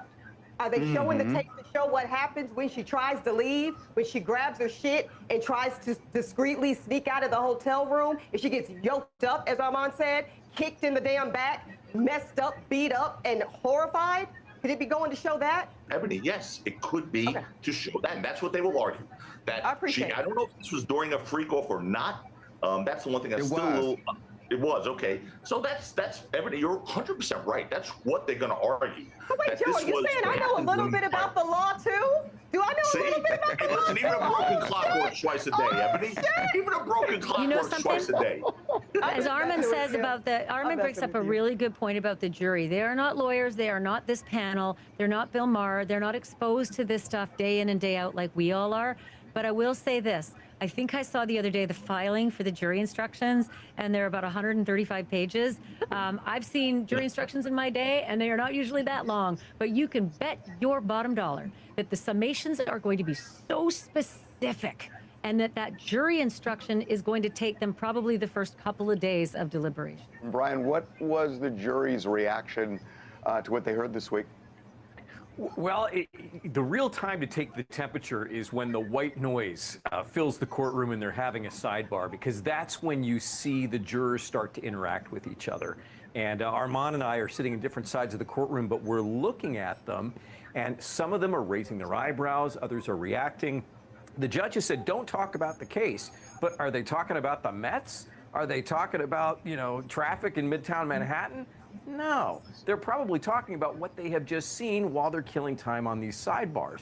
But even during Bona's testimony, and even before that, when they were playing the video from the Intercontinental, all of these jurors had their sights focused on the monitors, and they were watching like this. I don't know, Armand, maybe you saw it as well. They were keenly keyed in on what they were seeing, especially as Diddy was being violent toward Cassie.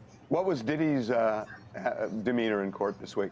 This week, to me, he seemed a little bit more chipper. Like, he seemed like, all right, I feel like I'm making headway, especially coming off of the heels of Mia, which, by the way, I think was probably one of the worst testimonies for the prosecution. But I think he seemed a little bit more confident. He seems, when he walks in the courtroom, he's smiling, he's speaking to the people now, he's doing hard hands at everybody. So, and then to me, there's also moments where I feel like he's seen this so many times, he knows what people are going to say. So he's a little numb to the testimonies. Now, when it gets too crazy, he does a little shake here and there, but for the most part, I think he kind of tunes it out a little bit.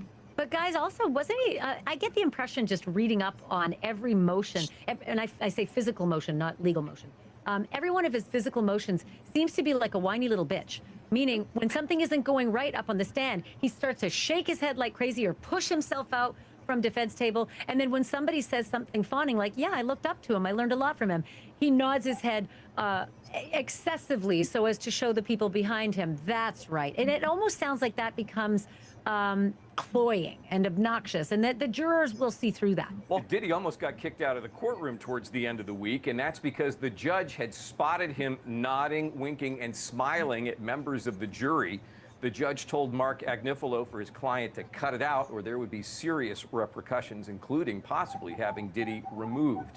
Meantime, we're all talking about Jane and her appearance on the witness stand. It was very clear that she fell in love very quickly with Diddy, that he swept her off of her feet, was paying for her life on both coasts of the United States, flying her all over down to the islands for exotic vacations, that she initially found the hotel nights or rendezvous with these escorts to be taboo, that was enjoyable.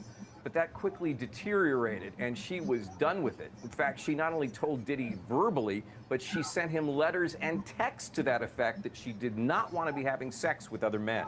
Now, another interesting moment from Jane's testimony is where she talked about Diddy wanting to have her nipples pierced at the end of 2022. He said that he would really find that to be a turn-on, that he wanted that on his girl. And she actually testified that Christina Karam, his assistant, is the one who made the appointment for the piercing in Los Angeles. She went on to say that it felt like, quote, a rodent bit her on the nipples really hard. She says they ended up getting snagged on the lingerie, they bled, and they got infected. It was a horrible experience. But Diddy was insistent that she use these piercings, saying at one point to her, "Where are my piercings?" as if he owned them. The other thing we watched is that she was recounting the names and faces of the men that she was with. She recalled them as entertainers at hotel nights. You'll remember that Cassie referred to them as freak-offs. In Jane's world, they were called hotel nights. And she identified to the jury at least 15 freeze frames from very salacious porn videos recorded by Diddy of her sexual encounters. She testified that she felt she was in love, that she was something special, that Diddy was her man. But she said she pretty much figured out that Diddy didn't feel the same way, and it was a little more disposable. Clearly, Diddy was involved with many other women at the time. A few months ago, I spoke with Mark Agnifilo, Diddy's lead lawyer, about the possibility of Diddy taking the stand. Here's what he said. It's really interesting. I don't know that I could keep him off the stand. I think he is very eager to tell his story, and I think he will tell every part of his story, including what you see on the video. So I expect it's going to be explained by the both of us. Joe, I think Mark Agnifilo is a great lawyer. I think that's crazy talk. I do not see any version of Diddy being cross-examined where it helps the defense. 0% chance he takes a stand. That cross-examination, we'll be here till Christmas with this trial, with the cross-examination. because he'd have to answer questions about all of his conduct, the car bombing stuff, the Kid Cudi thing, the dangling off a balcony, the drugs, the this, the that, the cut in the head, the cut in the back, the bruising. The hallway video will take 2 days alone just to cross him on. There is no scenario, and I listen, I'm not there, okay? But if I were there, I'd lock his hands down, because you can't put him up. You just can't put him up. There's too many questions he'd have to answer. He's not going to come out looking well. Joe, and this also, is a reasonable doubt. Hold on. This is a reasonable doubt case, right? You have a situation where, look, they're telling the story now on the stand. They've said things that are inconsistent in the past. Some of their conduct is not consistent with their on-trial testimony. You know, a reasonable doubt is not just he probably committed the crime. It's not I think he committed the crime. It's not I'm almost certain he committed the crime, Harvey. It's I have no reason to doubt he committed the crime. That's a very high standard, and you have to deliver a reasonable doubt summation like I did in the Rocky case, real strong here. But putting him up on the stand takes away from all the deficiencies in the prosecution's case, takes away from all the inconsistent statements you caught all the witnesses in. All of that goes by the wayside. It all comes down to, was Diddy lying about anything or not? Because if the jury That was finds very out that the sly. defendant lied, game, That was set, very and sly match. of you to Over. say that. I have no reason to doubt. That is not what reasonable doubt is. It's a reasonable doubt, meaning you can jump a chasm. You just can't jump a very big chasm. But I'm going to There's say no this chasm about in the charge. It's reasonable doubt. So if you have a doubt based on a you reason, said I have you must no acquit. reason to doubt. That's different. Right, that's called a no reasonable reason doubt. If you wrong, I've done this 120 times now in jury trials. If you have a doubt based on a reason, right? You can't have a doubt that's not based on a reason, obviously, Ashley. But if you have a doubt based on a reason, that's called a reasonable doubt. And you a must reasonable acquit. doubt, You must not acquit. no reason to doubt. It's different. But let me say this about Diddy taking the stand. The other reason he can't possibly take the stand, and I think, Joe, you've had clients like this. I've seen people like this. I think we've all come into Yeah, I know what contact you're with gonna people say. like this. People who have a You're right. king complex, who can be triggered like that into anger. This man needs at least 2 to 3 decades of anger management. So just one female prosecutor who gets under his skin just a little too long, and you're going to see the real Diddy who slammed on Cassie's door before he slammed on her face and slammed on her arms and slammed on her legs and wait, slammed Harvey, on everybody.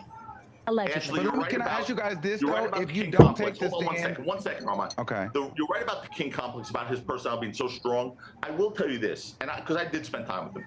The person today is a very different individual than the person back then.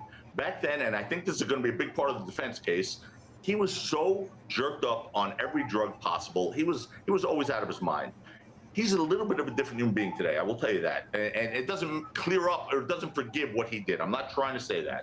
But I'm just saying, I think on the stand, you're not going to see that person who you see in the hallway video. I don't think you're going to see that. But still, I think it's an impossible situation for him to get up there. Because Go ahead, even Armand, and then I have a point. Go ahead, Armand. Okay, I just want to ask a question to you guys because you guys are the experts at this. So for me, I'm wondering, could it be as simple as if I'm not guilty, I'm gonna take the stand?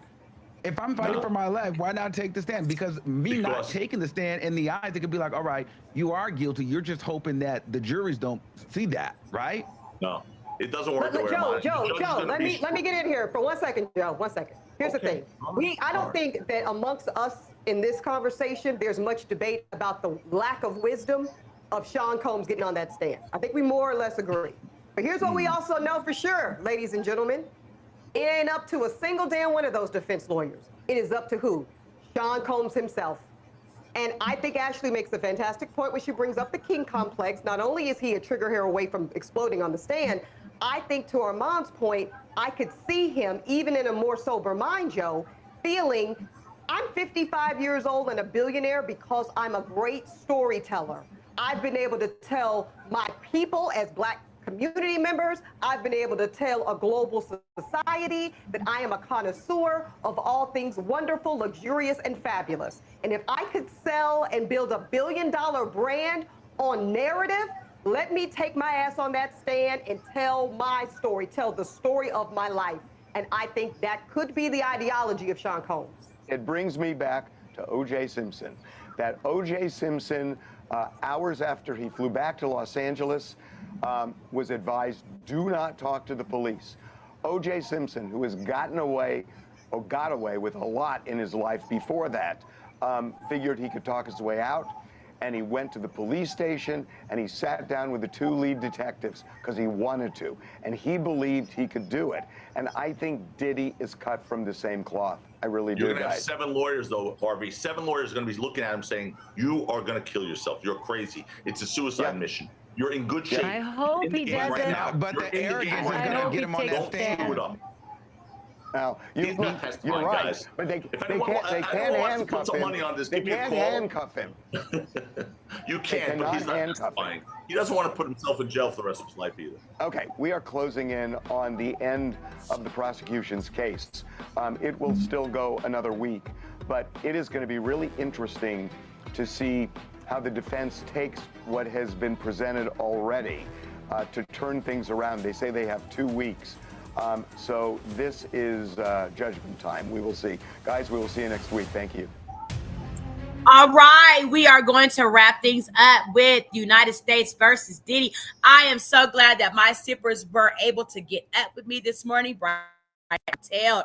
The early birds get the worms, okay? The early sippers gets the best, sweetest tea. So we just had to sip some tea from United States versus Diddy. A lot's going on. Like we're all speculating, is Diddy in the right court? Should he be in state court? Should he be in fed court? We don't know quite yet where the ball's going to drop. Where do you think it's going to drop? Drop that in the chat.